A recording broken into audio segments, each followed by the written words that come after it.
right on the first day, his toes, all of his toes, his nails are fallen off. All the skin peeled off, and we can see all the meat. Okay, right on the first day. That surprised me as well. And then when we rest in the middle of the highway during the nighttime, we see those things, and it's just like heartbroken because he's like that, but he still smiling to walk. And I didn't even know that he have that kind of sufferings. But he's like always smile, and he walk with this two cane. And there are days that I walk behind, and then when I try to push him up a little bit, and after that he just walk and walk non-stop. He doesn't care about anything. Sometimes he walk in the middle of the road, and then and then when somebody called him, and then when we tap on him, and he go back to in route because he never look at the road. He just like this and walk.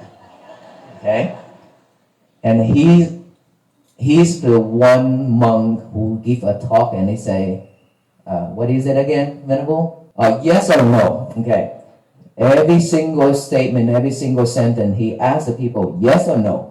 Okay, and I learned that in that was his first talk, and that also moves a lot of people. So right now we respectfully invite Venerable Chánh Đạo. He's Vietnamese. He lives in France. Before Venerable Chánh, we have an announcement to make. There is a vehicle that is currently block a lot of traffic. We would like to ask if the owner of this vehicle can move ASAP a white Dodge Ram turbo diesel, navy veteran plate, DV15R25. If you are the owner of this vehicle, a white Dodge Ram turbo, please move your vehicle ASAP. Thank you. Firstly, I pay respect to all the Sangha, monk, respect to the abode and Venerable Panya Kara. For me, for this journey, I don't think I can participate so long. But when I see the announcement for this journey in my mind, I know this is the only one time. No second time. So in my mind, only to participate is enough for me. Only participate. For how long? For me, participate only one day is enough for me. Because I know no second time. So that one time I participate in this journey, in my mind, I don't care, think so long, only the day by day. One day, we finish one day, I'm happy for myself, or we can do one day. Only this in my mind, I don't think so long. But I don't know that when I choose to my body, so we have the mind and the body, and choose my body as a tool. The body cannot move itself. When my mind order, that moment is moved. So I choose my body as the tool. I think like this. Why? If I don't order my body move, it cannot move. So later the body will burn. So now why not I choose my body to do something? So when I walk, sure the first time we will walk so long, and we will be hurt on the feet. We know that. And when I come here, I have the offering for the shoes. But that shoes are for the winter, not only at the on the October, and the shoe not so big.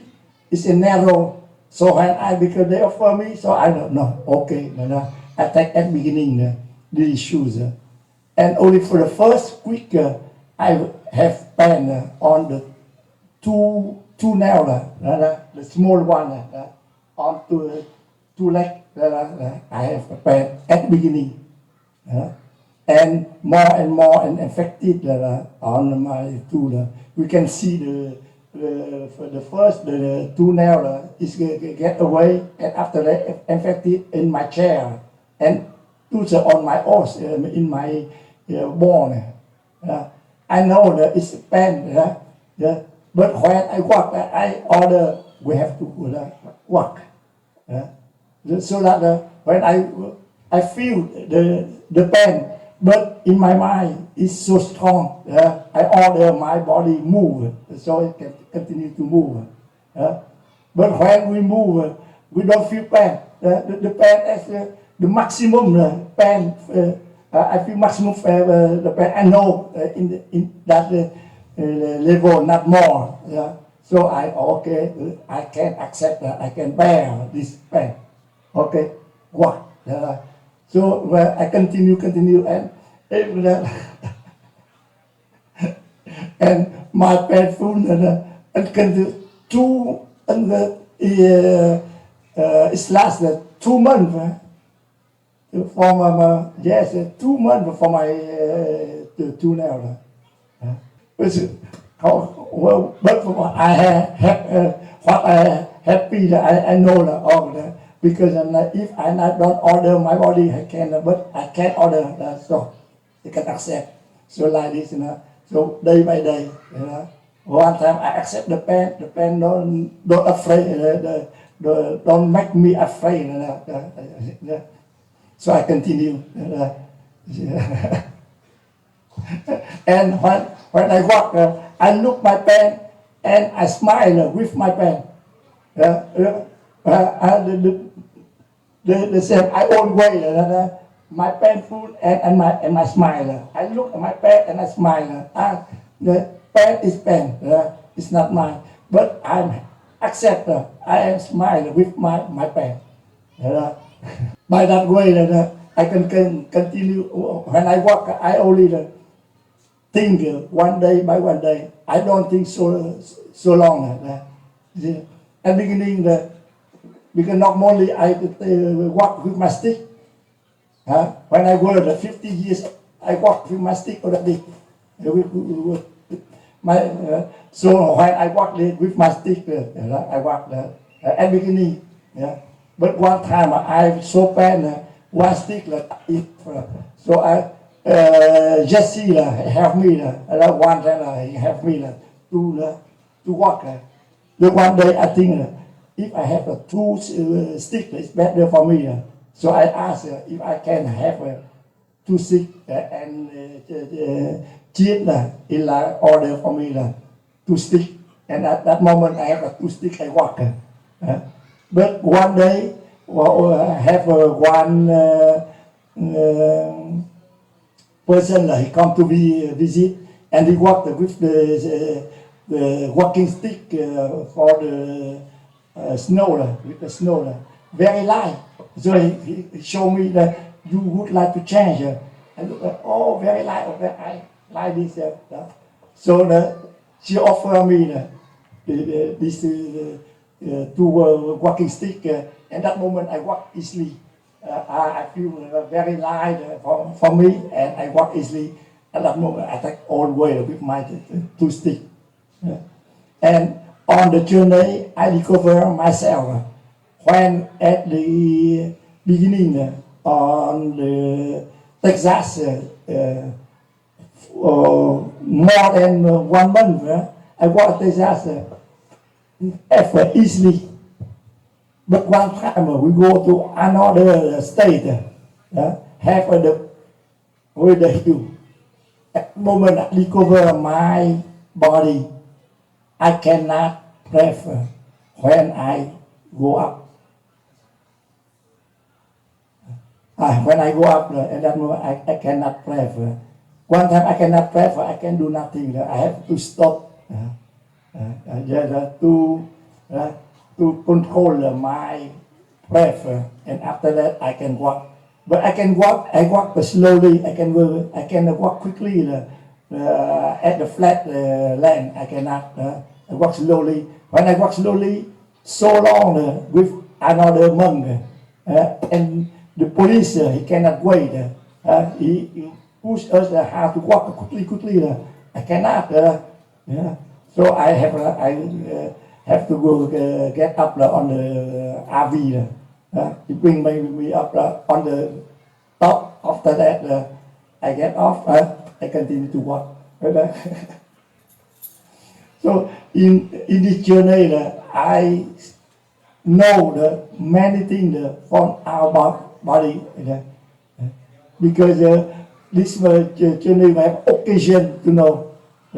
Because for example, I always think in my mind, Venupanyakara, he took all the monks on his back, because he is the leader. When we walk, the first time at night, he thought, at this night we will speed up. He walked very quickly. At that moment, I'm behind him, so I have to walk the same. The same speed, and I can, but I know my eye, I look at night, not clear, and dangerous for me. So after that, for me, the last step, walking, I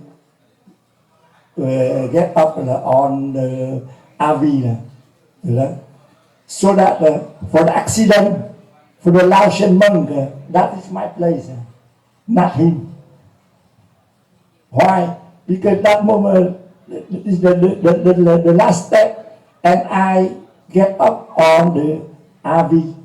So if I walk, that moment is my place, not the Laotian monk, because I walk slowly, so behind the last, and Jesse behind me.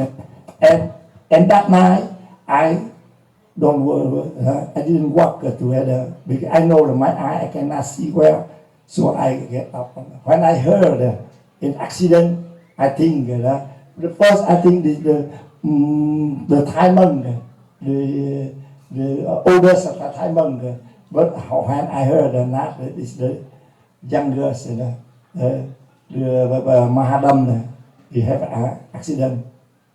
This is why I always talk him that you take my place. If not, that place, if I go, is I say mine. But if I have accident, I cannot rely him continue to live. I have to die already. If my age and my health, I cannot bear. But luckily, at the Mahadam, he's young, he can, so that he only to cut the one part of his leg. So when I see him, I will always explain. I will see. So that's the experience, for me, for this journey. I don't think I can walk until 81 days. At the last moment, I returned for the last day together with the team. So I always have the encouragement of my both. He always ask me if you cannot walk, you stop. He always ask me no, I can bear. I know that if I cannot, I stop already. But so that is my experience for this journey. That is his experience that already shared with you all, and you already saw some video online of him walking. So if you have not, then go on Walk for Keys to check on his video, see how he walk. Okay, and sư Chánh Đạo là một trong những vị sư Việt Nam và đã theo cái hành trình này từ ngay lúc đầu, và sư cảm thấy rằng là đây là một cái hành trình duy nhất trong cuộc đời mà mình có thể tham gia được, và không chắc rằng là mình có thể tham gia cái hành trình thứ hai, và chắc chắn rằng đây chỉ là hành trình đầu tiên và cũng là hành trình cuối cùng, bởi vì sức khỏe và tuổi tác. Do vậy những ngày đầu của trong tuần đầu là móng chân và da đều lột hết cả, nhưng mà tôi vẫn nhìn thấy những cơn đau đó và tôi vẫn mỉm cười với nó trong những cái bước đi. Và những ngày đầu tiên chỉ có một cây gậy cho nên đi thì nghiêng về một bên. Sau đó thì ban tổ chức và những người volunteer đã tặng cho tôi một cặp gậy, và tôi đã dùng cặp gậy đó để đi, và cứ như vậy mà đi. Nhưng mà vì sức khỏe và vì ban đêm tối tôi không thấy đường rõ, cho nên cứ thường xuyên mà vào những buổi tối đó thì tôi phải lên xe RV, và những cái đoạn mà lên dốc cao thì tôi lại đi chậm về phía rất là xa, mà cảnh sát thì lại xa với đoàn rất nhiều, cho nên cảnh sát khuyến khích tôi là lên xe RV để đi lên khỏi cái đồi này, rồi tôi lại xuống đi tiếp. Và tôi chỉ cố gắng đi từng ngày để xem mình có thể vượt qua được hay không, và tôi rất hoan hỉ là tôi cũng đã vượt qua một thời gian dài. Và cho tới thời điểm mà bị đụng xe thì tôi cảm thấy rằng là nếu như tôi mà đi trong đêm đó thì tôi phải là người bị, chứ không phải là Ajahn Mahadam. Tuy là vậy, tôi vẫn cảm thấy là hạnh phúc khi mình đã được tham gia cái hành trình này. Và cảm ơn tất cả tăng đoàn, cảm ơn tất cả quý vị rất là nhiều. Nam mô Bụt Thầy. The next venerable monks I will respectfully invite Bhante Silananda. He is one of the Burmese monks locally in Fourth Ward. And he's not joined in, originally he's not started out with our team. But in January, he signed up already to join the team in January. So he's the only Burmese monk joining the walk in this Walk for Peace. So let us listen to his experience. I give respect all the Mahasangha here. My name is Bhante Silananda. I'm from the Myanmar, only the Burmese monk. So let me talk about this journey. Before they start for the walking, so Bhante Pinakara, he told me so many times to join. He will make this journey. But he told me total 120 days, 4 months. So that time I super busy. So the Katina time, my time was not finished for the Katina ceremony. So that's why I told him maybe I'm trying to be the middle way. That's why I did it the best support to him. So I joined the January 1st, 2026 at the Georgia State. So I was at Georgia, South Carolina, North Carolina, Virginia, Washington DC, and Maryland, 6 states. Total I was at 45 days exactly, never started ANDs. And then I believe I was at total 1,200 miles.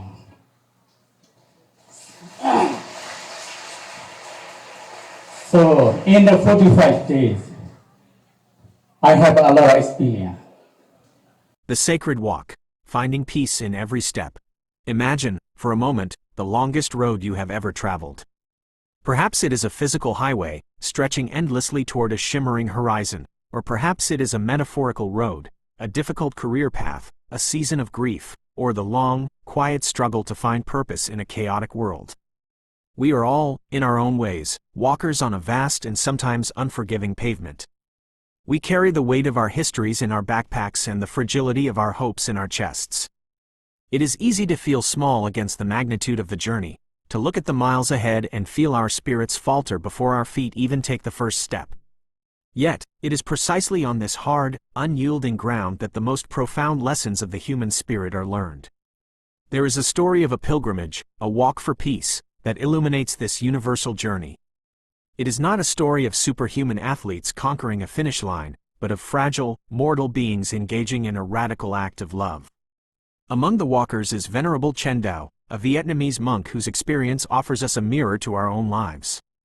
When we look closely at his journey, we do not just see a man walking across a continent. we see a blueprint for how to inhabit our own lives with grace, resilience, and an unshakable inner peace. His story begins not with triumph, but with the stark, undeniable reality of suffering, and the quiet, thunderous power of the mind to transcend it. The physical reality of a pilgrimage is often romanticized from afar, but up close, it is a brutal dismantling of comfort. In the early days of the walk, the body rebels.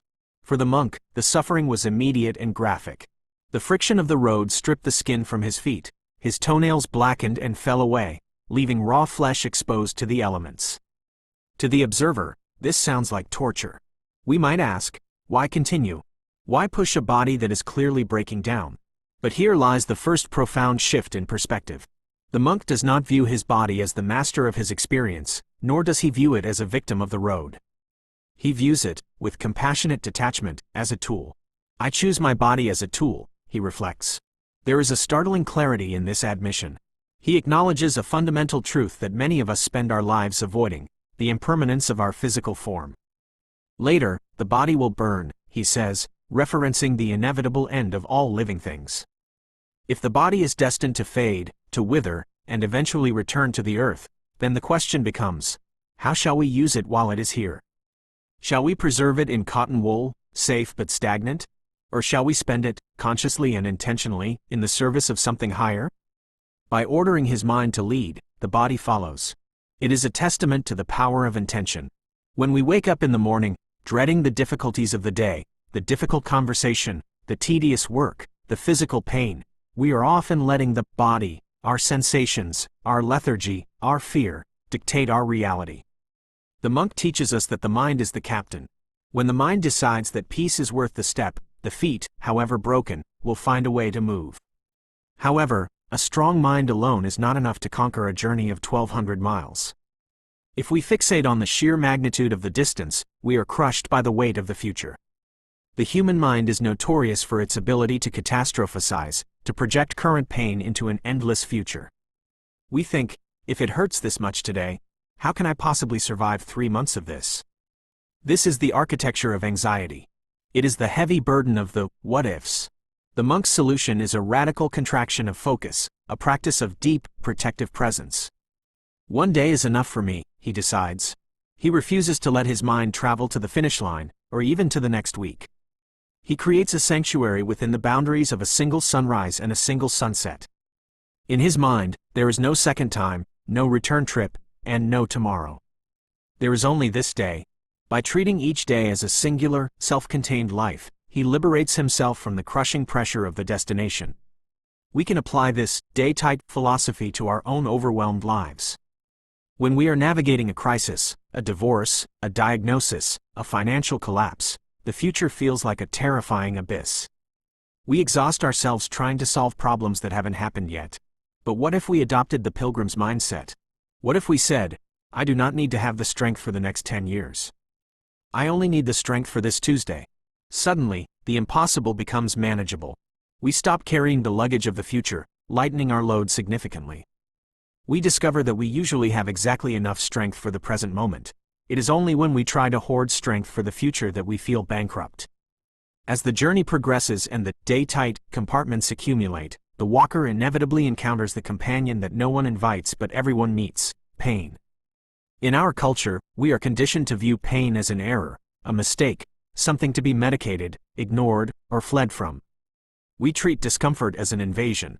But on the road, pain is as constant as the sky. The monk describes the infection in his toes, the ache settling deep into his bones. Yet, his reaction is not one of despair or anger. He does not grit his teeth in a grimace of endurance. Instead, he smiles. I look at my pain and I smile with my pain, he says. The pain is pain, that is not mine. This is the essence of mindfulness, the ability to create a tiny, breathing space between the sensation and the self. When we say, I am hurt, we are identifying with the suffering. We become the suffering.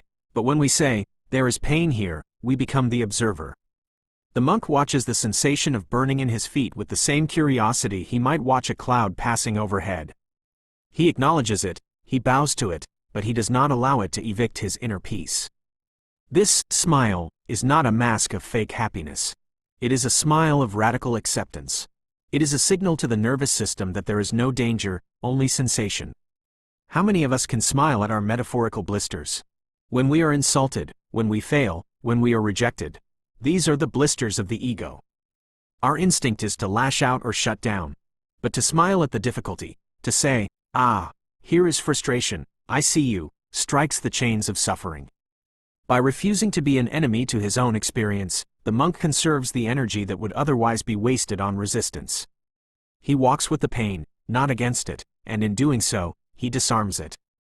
Yet, even with a masterful mind and a heart capable of acceptance, we are not meant to walk through life unaided. There is a profound humility in recognizing when our current tools are insufficient. The monk recounts the story of his shoes, a pair offered to him that were meant for winter, too narrow, ill-fitting for the task at hand. Out of a sense of obligation or perhaps a lack of awareness, he wore them, and they contributed to his injury. He was making the journey harder than it needed to be. How often do we do this? We stay in shoes that pinch us, old habits, outdated beliefs, toxic relationships, or rigid ways of working, simply because they were given to us or because we have always worn them. We trudge along, bleeding, thinking that suffering is a necessary part of the virtue. But the pilgrimage teaches us that adaptation is a form of wisdom. The monk eventually transitions from struggling with one heavy stick to using 2 light walking sticks, a gift from a stranger.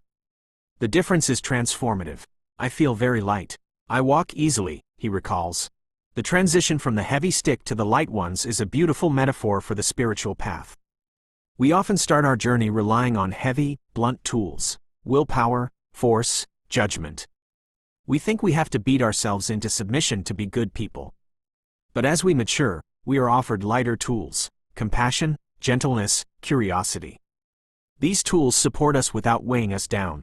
Accepting the 2 sticks also required humility. It required him to receive help, to admit that he could not do it efficiently alone. In our independent society, we often view needing help as a weakness. The peace walker knows that interdependence is the truth of existence. Accepting the sticks that others offer, whether it is advice, kindness, or physical aid, is not a failure. It is the grace that allows us to continue. This theme of interdependence deepens as the monk reflects on his limitations. The journey is not just a straight line of progress. It is a dance of knowing when to push and when to yield. He speaks of his night blindness, a physical vulnerability that makes walking in the dark dangerous not just for him, but for the entire group. If he stumbles, others must stop. If he falls, the mission is compromised. Here, the ego is tested. The heroic narrative would demand that he walk every single inch, regardless of the risk.